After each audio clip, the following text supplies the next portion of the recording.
The spring blossom gathering had always been a moment of pride within the palace walls, a lavish display of grace, beauty, and tradition. But on that day, the courtyard was filled with unease. Rose stood frozen. Her cheeks still stung from the slap, but her heart beat louder than the pain. She was dressed in the silver robe she had been given, embroidered with delicate cloud patterns and the symbol of longevity. Yet, her presence alone was like a storm in a still pond. The air had gone still. Enough! The word cut through the tension like a blade. A voice so deep, so commanding that even the birds in the trees scattered. Every concubine, every guard, every maid turned their heads toward the tall golden pavilion. There he was, standing beneath the gilded roof. His Majesty, Emperor Min-Ha, dressed in robes of deep black and gold, with a dragon embroidered on his chest. The emperor's face was cold as iron. His sharp jaw tightened as he stepped forward. His dark eyes locked on the scene before him. Consort Sarah's lips parted in shock. She had not expected him to arrive. She quickly composed herself and rushed forward, her silk gown fluttering like a butterfly's wings. "Your Majesty," she cried sweetly, trying to soften her voice. "I was only trying to protect your name. This lowly girl dares to wear silver, and she has the nerve to steal my peony hairpins." The emperor walked past her. He stopped. "Your Majesty." He did not reply. Without breaking stride, he raised a single hand and gently but firmly pushed her aside. Her mouth opened, eyes wide in disbelief, as she stumbled slightly. Rose, still standing with her head bowed, flinched. Then the emperor stood in front of her. She could smell the faint scent of sandalwood and something else, something that reminded her of home. Her knees trembled beneath her silk robe. She slowly bent into a low kowtow, her forehead almost touching the cold tiles. "Rise," the emperor said, his voice no longer sharp but calm. She obeyed, and then she saw him. Her eyes slowly lifted and met his. Her breath caught in her throat. The world stopped. That face, that same face, the same intense eyes she had seen in her old world. The man she had once saved. In her past life, he had not worn silk robes or a jade crown. He had worn a black suit, his face pale with poison as he lay on the roadside. She had been walking home after a long shift at the hospital when she saw him collapse by his car. She had rushed to him, called an ambulance, pressed her hands to his chest to keep him breathing. That was a lifetime ago. Now here he was again, in a world of ancient walls and endless rules, a world she didn't belong to. Yet somehow, fate had brought him back to her. Her lips parted. Her eyes shimmered with unshed tears. "You!" the guard behind the emperor barked. "How dare you meet his Majesty's eyes like that? Have you no shame?" But the emperor raised his hand. "Silence." He looked at her for a long moment, something unreadable in his gaze. Then, slowly he reached forward and held her hand. Gasps erupted. Whispers flooded the courtyard like wind through bamboo. Is he touching her? That girl. She's cursed, isn't she? Consort Sarah will not tolerate this. Sarah's fists clenched so tightly her knuckles turned white. Rose looked down at their hands, her own trembling, her skin against his. She couldn't speak. Didn't know if she should. Then the emperor asked, "What is your name?" She swallowed, her voice barely a whisper. "Rose." His eyes narrowed slightly. "You are the new concubine, are you not? Why did I not see you in my chambers the night you arrived?" She opened her mouth, confused. Why would he ask that? Had he not sent the order to isolate her? She was about to answer when Consort Sarah stepped forward, smiling tightly. "Your Majesty," she said smoothly, "I took the liberty of requesting the maids to keep her away for training. I feared she would make mistakes and offend you. I acted only for your dignity." Rose's fists clenched by her sides. So that was it. It hadn't been the emperor who imprisoned her. Had been Sarah. She had wanted Rose hidden. The emperor's eyes darkened. His jaw flexed as his gaze returned to Rose. The grip on her hand tightened slightly, as if to reassure her. Then, without a word, he turned and led her away. They left the courtyard behind, past shocked servants, past the dancers who had fallen still, past consort Sarah, whose fury simmered beneath her painted smile. He took her to the Jade Dragon Pavilion, his private residence. The room was vast, its walls lined with silk drapes and lacquered scrolls. Incense burned quietly in the corner, and a warm golden light filled the space. Rose stood there, still in shock. She expected punishment, but instead the Emperor turned to her, his expression softening for the first time. "You saved me," he said suddenly. She blinked. In another life. I remember. Your hands were shaking. You called for help when others passed by." She felt her heart thump wildly. "That was me." He stepped closer, brushing his fingers gently along her cheek where the slap mark still glowed. "Then I am in your debt, Rose." His touch was warm. Too warm. The tension grew heavy. Neither of them spoke. Only the crackling of incense and the flutter of the curtain remained. Then, without warning, he leaned forward and kissed her. His lips were soft, unsure at first, yet firm with intent. She gasped. For a moment she didn't move. Then she stepped back, trembling. "Forgive me, Your Majesty," she whispered, bowing deeply. I am not used to this world." He watched her quietly. She turned and left the room, her silver robe fluttering behind her, her heart racing like 1,000 drums. Outside, the sky had turned to twilight. But inside her, the sun had just risen. She had survived. And now something was changing. The days melted into weeks, and the weeks stretched into months, each one heavy with the weight of unspoken feelings and stolen glances. Within the gilded walls of the imperial palace, the whispers of disapproval echoed like wind through bamboo groves. The court was restless. Elders from Shenzhen City muttered in hushed tones, and the concubines simmered in resentment. But none of it swayed Emperor Min-Ha. He had made up his mind. Every morning, beneath the lacquered beams of the Hall of Tranquility, he observed her from afar. The way her hands moved gently over the zither strings, the light in her eyes when she spoke to the plum blossoms in her courtyard. Her name had etched itself into his bones. Rose. She was unlike any woman he had ever seen. Her dark skin like polished obsidian, her soft brown eyes filled with a wisdom beyond her years, and her graceful oval face framed by cascading curls.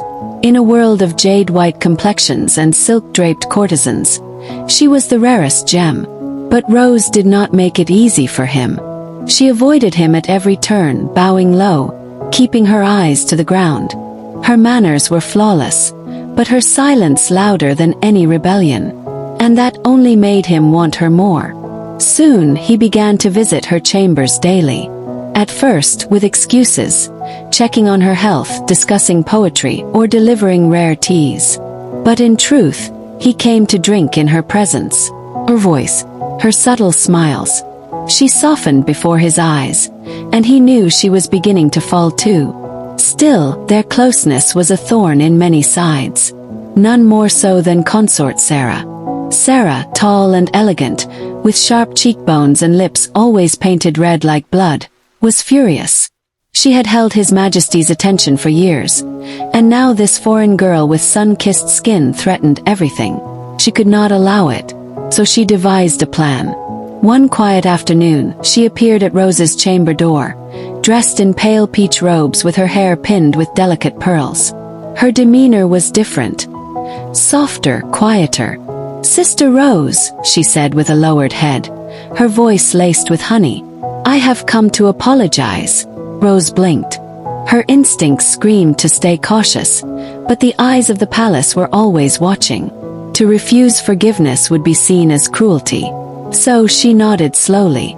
"Very well, consort Sarah. Let us begin anew."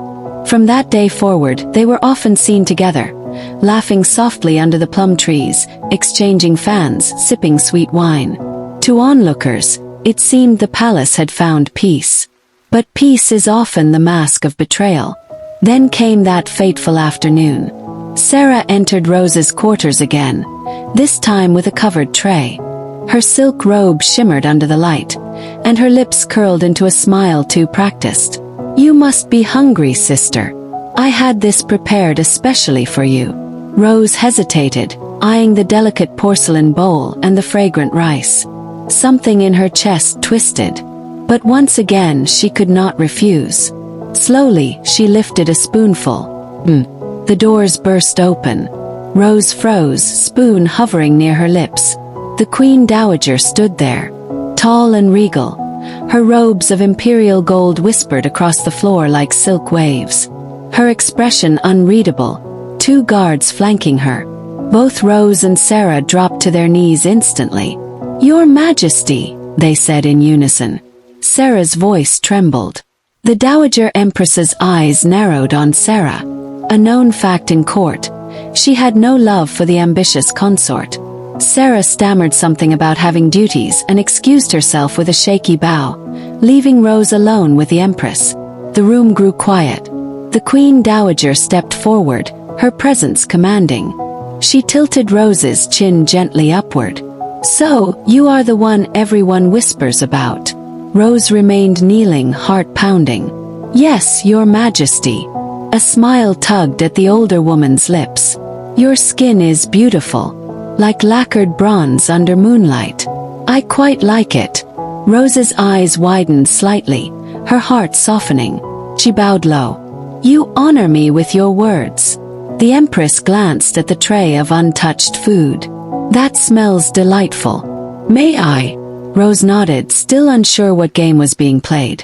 The Queen Dowager took a bite. Quite good.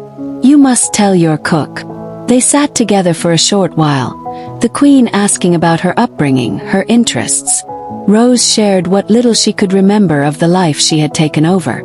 She spoke of gardens, of reading by candlelight, of watching the stars and wondering where she belonged. It was a moment of calm. Then the door opened. Palace guards stepped in, bowing. "Your Majesty, the Chief Minister awaits your presence." The Queen stood, her movements still elegant. "I must go. You are a curious girl, Rose. Perhaps too curious." She walked toward the door. But just as her hand reached for the frame, she collapsed. The porcelain bowl crashed to the floor, food splattering across the stone. "Your Majesty!" Rose cried, rushing forward. Before she could even reach the Dowager's side, the doors flung open again. Sarah burst in, her eyes wide, her face pale. She pointed at Rose with shaking hands. You poisoned the Queen. You've killed the Dowager." Gasps erupted from the hallway.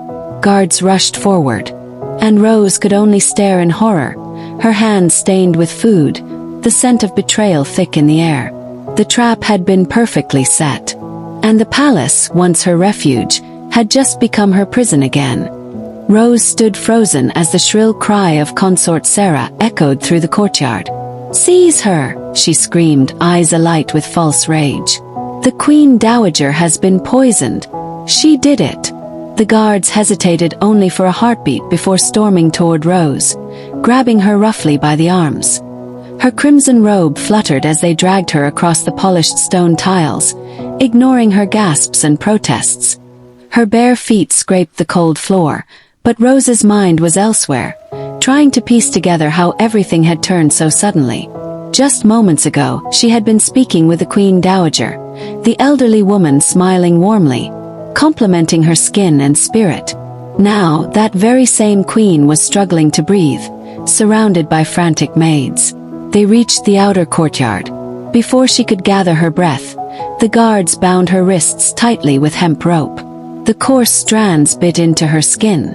Sarah followed with a sneer of triumph curling her painted lips.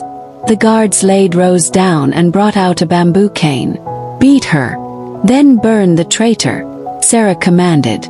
Her voice rang like cracked bronze in the silent courtyard. Just as the first guard raised the cane, the imperial trumpet sounded. Every hand froze. Golden robes swept into the courtyard like a storm cloud parting mist. Emperor Minha stood tall, eyes sharp with suspicion and dread. "What is happening here?" he thundered, voice reverberating across the open courtyard. Sarah fell into a bow. "Your Majesty," she said sweetly. "This concubine, Rose, dared to poison your imperial mother. We caught her just after the queen collapsed. She brought the food, the very one that sent Her Majesty into convulsions." "It's not true," Rose shouted, even as the guards tightened the ropes around her. Sarah turned with venom. "Silence! You dare speak!" But the Emperor raised a hand, eyes not leaving Rose. He looked torn, the veins in his temple visible. "My mother, poisoned." "Yes," Sarah insisted quickly. "She may not last the night." Emperor Min-ha turned to go, but Rose struggled to her knees despite her bindings. "Please, Your Majesty, let me see her. Can help her. I know about poisons. I saved you once before, do you remember? In my world. I mean, when you were." Her voice faltered. This wasn't her time. Her words made little sense to them, yet her desperation was clear. The Emperor stared at her. His mind raced. Images of a young woman, this very same woman, saving him from certain death in another lifetime, flashed across his memory like a forgotten dream. "You're just a dark-skinned girl who should have never entered this palace," Sarah snapped. The Emperor remained silent for a moment. Then slowly, he stepped forward and untied Rose with his own hands.